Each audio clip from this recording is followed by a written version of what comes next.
సింగూరు నుంచి లిఫ్ట్ చేసి సంగమేశ్వర బసవేశ్వర అని 2 లిఫ్ట్లు పెట్టుకున్నాం. 2 తాలూకాలకు రెండింటికి కూడా లక్ష ఎకరాల పైచీలకు వచ్చేట్టు ఎకరాల నీళ్ళ చెట్టు పెట్టుకున్నాం. మళ్ళీ మన నుంచే కావాలి, మళ్ళీ ఇది లైన్లో రావాలి. అందరు మంచిగా ఉండాలి. ఎందుకంటే మనకు మన పార్టీకి కులం లేదు, మతం లేదు, జాతి లేదు. తెలంగాణలో ఉన్న ప్రతి బిడ్డ మనోడే. వాళ్ళు ఏ మతం ఉన్నారు, ఏ కులం ఉన్నారు మనకు అవసరం లేదు. ఈ తెలంగాణ బార్డర్ గీత లోపలిన బిడ్డలు అందరు మనోళ్ళే, అందరు బాగుపడాల్సిందే.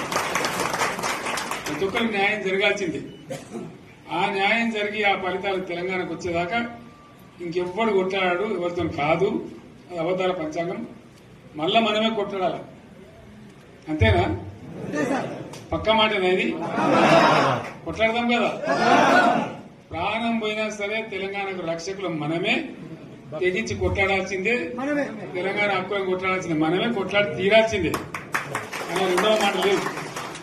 కాబట్టి దయచేసి అవసరమైన సందర్భంలో మీ జిల్లా నాయకులు పిలిపిస్తారు, రాష్ట్రం నుంచి నేను కూడా పిలిపిస్తాను. మీరు సిద్దపడి ప్రత్యక్ష ప్రజా పోరాటాలు లేవదీసైనా సరే మన ప్రాజెక్టులు సాధించుకోవాలి, మన నీళ్లు సాధించుకోవాలి, మన ప్రజలకు అన్యాయం జరుగుతుంటే ఎదురు తిరగాలి, కొట్లాడాలి. తప్పకుండా ప్రజలకు న్యాయం చేసేదాకా మనం ముందు పోతూనే ఉండాలి. తెలంగాణ కోసమే బయలుదేరిన జెండా గులాబీ జెండా. తెలంగాణను సాధించింది గులాబీ జెండా. తెలంగాణను మంచిగా చేసి లైన్లో పెట్టింది గులాబీ జెండా. భారతదేశంలో నంబర్ 1 అనేక విషయాల్లో చేసి సాధించి చూపెట్టింది గులాబీ జెండా.